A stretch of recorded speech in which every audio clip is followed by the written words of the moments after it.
Hey everyone, welcome back to career in action. लगन आपकी advice हमारी। This is Shilpa Saroj and आज के इस वीडियो में आप सभी का बहुत बहुत स्वागत है। आज के इस वीडियो में हम क्या देखेंगे, क्या टॉपिक है हमारा। तो आज का टॉपिक बहुत छोटा सा है और बहुत ही इम्पॉर्टेंट है, बहुत ही ज़्यादा इससे क्वेश्चन आते हैं आपके एग्ज़ाम में। तो आज के वीडियो में यही बताना चाहूँगी क्वेश्चन कैसे आते हैं। आज का टॉपिक है वुमेंस एम्प्लॉयमेंट इन माइंस। ठीक है, तो इसको हम समझेंगे और ये आपका कवर होता है माइंस एक्ट 1952 में। तो वही आज हम इस वीडियो में देखेंगे। जो सारे ही माइनिंग एग्जाम, जितने भी एग्जाम होते हैं आपके, चाहे वो जूनियर ओवरमैन हो गया, माइनिंग सदार हो गया, है ना, तो जितने भी आपके माइनिंग एग्जाम के पेपर होते हैं उसमें इससे क्वेश्चन आते हैं। ठीक है, तो हम देखेंगे, समझेंगे किस तरीके से हम इसको पढ़ें ताकि हमें याद रहे। तो बहुत ईजी है, बहुत सिंपल है। यहाँ पे देख पा रहे हो employment of womens in mines. थोड़ा इसको हम डिस्क्रिप्टिव में थोड़ा पढ़ते हैं, जूम कर लेते हैं थोड़ा सा। अब देखिए यहाँ पे आपको बहुत क्लियर दिख रहा होगा। तो यहाँ पे क्या लिखा है हम समझते हैं। माइंस एक्ट 1952 एलसी काकू का सप्लीमेंट है ये। ठीक है, अपडेटेड वर्जन है। और इसमें देखिए क्या लिखा है, महिलाओं के नियोजन के बारे में माइंस एक्ट में जनवरी 2019 का अमेंडमेंट। तो मैं बता दूं आपको कि 2019 में अमेंडमेंट लेके आया गया था। ठीक है, यानी कि अपडेट हुआ है और उस के हिसाब से अभी बहुत सारे बच्चे जो है ओल्ड डाटा पढ़ रहे हैं। तो ओल्ड डाटा से जो है आप पहले तो अपडेट हो जाइए और अब का डाटा क्या कहता है तो उसी के अकॉर्डिंग आप क्वेश्चंस को सॉल्व करोगे। तो क्वेश्चन आपसे दो ही पूछ सकता है, जो मैं बताना चाहूँगी। दो क्या मतलब और भी क्वेश्चन बन सकते हैं इससे। ये कोई नहीं जानता कि क्वेश्चन क्या कब कैसे पूछ लिया जाए। तो फिलहाल हम देखते हैं, जहाँ से भी क्वेश्चन बनेगा मैं आपको बताते जाऊँगी। तो माइंस एक्ट 1952 के सेक्शन 46, ठीक है, सेक्शन 46 में यह प्रावधान है कि किसी भी महिला को खान के भूमिगत भाग में नियोजित नहीं किया जाएगा तथा आगे भी देखिए, सरफेस पर या ओपन कास्ट भाग में केवल सुबह 6 से शाम 7 बजे के बीच नियोजित किया जा सकेगा। तो ये जो है सेक्शन 46 में ये प्रावधान दिया गया। ये बता रहे हैं कि किसी भी महिला को खान के भूमिगत भाग में नियोजित नहीं किया जाएगा और तथा सरफेस पर या ओपन कास्ट भाग में केवल सुबह के 6 यानी कि 6 AM से शाम के 7 PM तक के बीच नियोजित किया जाएगा। अच्छा आगे देखिए, एक्ट के सेक्शन 83 के क्लॉज 1 में प्रावधान है। अब देखिए माइंस एक्ट के सेक्शन 83 के क्लॉज 1 में क्या प्रावधान है कि केंद्र सरकार एक्ट के किसी भी प्रावधान से छूट दे सकती है। अब छूट दे सकती है, कौन दे सकती है? केंद्र सरकार। चलो ठीक है, इस शक्ति का प्रयोग करते हुए केंद्र सरकार ने 29 जनवरी 2019 को नोटिफिकेशन देकर महिलाओं के नियोजन के बारे में निम्नलिखित छूट दी। क्या दी? 2019 के बाद फिर ये आपका नोटिफिकेशन जो आया है, इसमें केंद्र सरकार ने नियोजन के बारे में, महिलाओं के नियोजन के बारे में क्या छूट दी है वो हम देखेंगे। खान का मालिक महिलाओं को, ओके, यहाँ पे क्या दिया है, ऑप्शन ए ऑप्शन बी दोनों में जो है आपका दिया हुआ है, यानी कि ओपन कास्ट और अंडरग्राउंड दोनों के केस में क्या यहाँ पे प्रावधान है देखते हैं इसको। क्वेश्चन यहीं से आपसे पूछता है। क्वेश्चन क्या पूछता है? सरफेस पर या ओपन कास्ट भाग में शाम 7 से सुबह 6 बजे के बीच, यानी कि बिटवीन 7 PM एंड 6 AM भी किसी भी कार्य के लिए नियोजित कर सकेगा। मतलब सरफेस या ओपन कास्ट। ठीक है, सरफेस या ओपन कास्ट की बात यहाँ पे हो रही है। इस केस में क्या होगा, शाम 7 बजे से सुबह 6 बजे। ठीक है, तो यहाँ पे लिख देते हैं 7 PM से 6 AM तक जो है आप महिलाओं को काम में नियोजित किया जा सकता है। अब यहाँ पे नेक्स्ट इज भूमिगत भाग में दिन के समय सुबह 6 से शाम 7 बजे के बीच, यानी कि समझ लो बिटवीन 6 AM से 7 PM, और वो भी टेक्निकल सुपरवाइजरी और मैनेजरियल कार्य के लिए ही नियोजित किया जा सकेगा, जिसमें महिलाओं की लगातार उपस्थिति की जरूरत नहीं होगी। लगातार उपस्थिति देने की जरूरत नहीं है यहाँ पे, और सिर्फ टेक्निकल सुपरवाइजरी और मैनेजरियल कंडीशन में कार्य में ही इनको नियोजित किया जाएगा। ठीक है, तो कंडीशन समझ में आया। यूजी में क्या केस है कि 6 AM से 7 PM तक रहेंगी, वो भी टेक्निकल सुपरवाइजरी और मैनेजरियल कंडीशन में। ठीक है, उस फील्ड में ये वहाँ पे नियोजित की जाएंगी। समझ में आया? तो ये जो दो क्वेश्चन है यहाँ से आपसे पूछ सकता है एकदम। ये ऊपर जो सेक्शन पहले 46 था वो क्या बताया गया उसमें, उसके बाद फिर जब अमेंडमेंट आता है, जब नोटिफिकेशन आता है, अपडेट होता है 2019 में, तो उसके बाद क्या चेंजेस आपको देखने को मिले, क्या नियोजन के बारे में क्या चेंजेस देखने को मिले, वो मैंने आपको बताया। अब यहाँ पे महिलाओं को इस प्रकार नियोजित करने का निम्नलिखित नियम लागू होंगे। किस तरीके से होंगे? महिलाओं को कम से कम 3 के ग्रुप में नियोजित किया जाएगा। बहुत बढ़िया, ठीक है, 3 के ग्रुप याद रखिएगा। नियोजन उसी महिला का होगा जिसने इसके लिए लिखित सहमति दी हो। ठीक है, यानी कि उनसे अप्रूवल भी लेना ज़रूरी है। नियोजित महिलाओं को व्यावसायिक स्वास्थ्य सुरक्षा और संरक्षण, occupational health, safety and security संबंधी प्राप्त सुविधा व सुरक्षा प्रदान की जाएगी। बहुत बढ़िया, ये हिंदी में लिखा हुआ था, ये बहुत ज़्यादा इंपॉर्टेंट है। ये एलसी काको की बुक से मैंने लिया हुआ है, तो आप उसको देख सकते हो। यहाँ पे इसका इंग्लिश वर्जन है, चाहो तो आप इसको भी पढ़ सकते हो।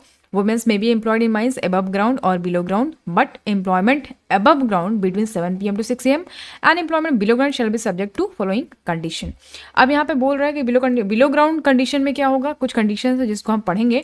तो जिसमें से above ग्राउंड का बात कर रहा है कि जिसमें आपका ओपन कास्ट वर्किंग जो कि 7 PM से 6 AM रहता है, the owner shall obtain written prior consent of the concern women. जैसे कि ऊपर लिखा हुआ था कि प्रायर कंसेंट लिखित में लेना जरूरी है जो एग्जाम जो वुमेन वहाँ पे नियोजित की जाएंगी उनसे। तो ऑनर ये मतलब ऑब्टेन करेगा प्रायर कंसेंट किससे, जो वुमेन वहाँ पे नियोजित की जाएगी उससे। The women so deployed shall be provided with adequate facility, safeguards regarding occupational safety, security and health। तो जो वुमेन वहाँ पे काम करेंगी उनको एडिक्वेट फैसिलिटी प्रोवाइड की जाएगी। सेफ गार्ड्स यानी कि उनका ऑक्यूपेशनल सेफ्टी, सिक्योरिटी और हेल्थ के बारे में ध्यान रखते हुए वो भी उनको प्रोवाइड किया जाएगा। Next is SOP, that is standard operating procedure, shall be framed and implemented based on guideline issue in the respect by the chief inspector of mines. तो SOP जो है वहाँ पर फ्रेम किया जाएगा, उसको इम्प्लीमेंट किया जाएगा on the basis of guideline जो इशू करते हैं कौन, CIM यानी कि चीफ इंस्पेक्टर ऑफ माइन। अच्छा, next is women shall be diploid in group of 3 और मोर इन अ शिफ्ट। तो यहाँ पे देखो ऊपर भी बताया मैंने आपको कि यहाँ पे ओपन कास्ट की बात हो रही है अभी कि वुमेन्स को जो है डिप्लॉय किया जाएगा 3 के ग्रुप में, ठीक है, और मोर इन अ शिफ्ट। तो मतलब या तो शिफ्ट में 3 या 3 से ज़्यादा भी कर सकते हैं। अच्छा, उसके बाद यहाँ पे बिलो ग्राउंड की बात करेंगे। बिलो ग्राउंड में देखो deployment below ground will be only between, क्या टाइमिंग है, 6 AM से 7 PM and only in technical supervisory and management work. इस काम के लिए ही इनको यहाँ पे नियोजित किया जाएगा। वेयर कंटिन्यूस प्रेजेंस में नॉट बी रिक्वायर्ड, जो कि ऊपर बताया मैंने। प्रायर कंसेंट लेना जरूरी है, यहाँ पे देख लीजिए। The women so B diploid, ठीक है, इनको भी ये सब फैसिलिटी प्रोवाइड की जाएगी। और यहाँ पे SOP भी सेम लिखा हुआ है, देख लीजिए। Women shall be deploy in A group of not less than 3 लिखा है। तो यहाँ पे वुमेन को जो डिप्लॉय किया जाएगा ग्रुप में वो 3 के ग्रुप से कम नहीं होना चाहिए। यहाँ पे ये लिखा हुआ है women shall be deploy in A group of not less than 3, 3 से कम नहीं होनी चाहिए और इसको ग्रुप में ही डिप्लॉयड किया जाएगा। ठीक है, समझ में आया? हाँ, और यहाँ पे अबव ग्राउंड में 3 ग्रुप से 3 या 3 से ज़्यादा हो सकते हैं, लेकिन 3 से कम नहीं हो सकते हैं बिलो ग्राउंड में, यहाँ पे ये लिखा हुआ था।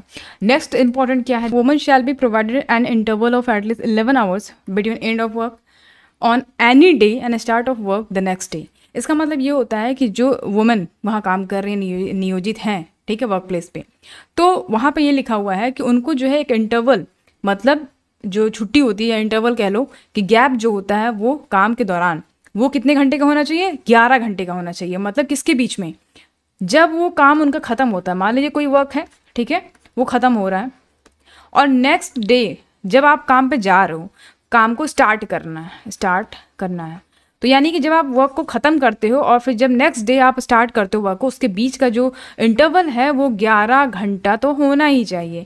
इतने घंटे का जो इंटरवल है वो आपको देना ही होगा वुमेन्स के लिए। ठीक है, यहाँ पे ये कहना चाह रहा है, तो वही लिखा हुआ है women shall be provided interval of at least 11 hours between end of work on any day and start of work the next day. समझ में आया? तो 11 घंटा का जो इंटरवल है, गैप जो रेस्ट के लिए, तो वो उनको मिलना चाहिए।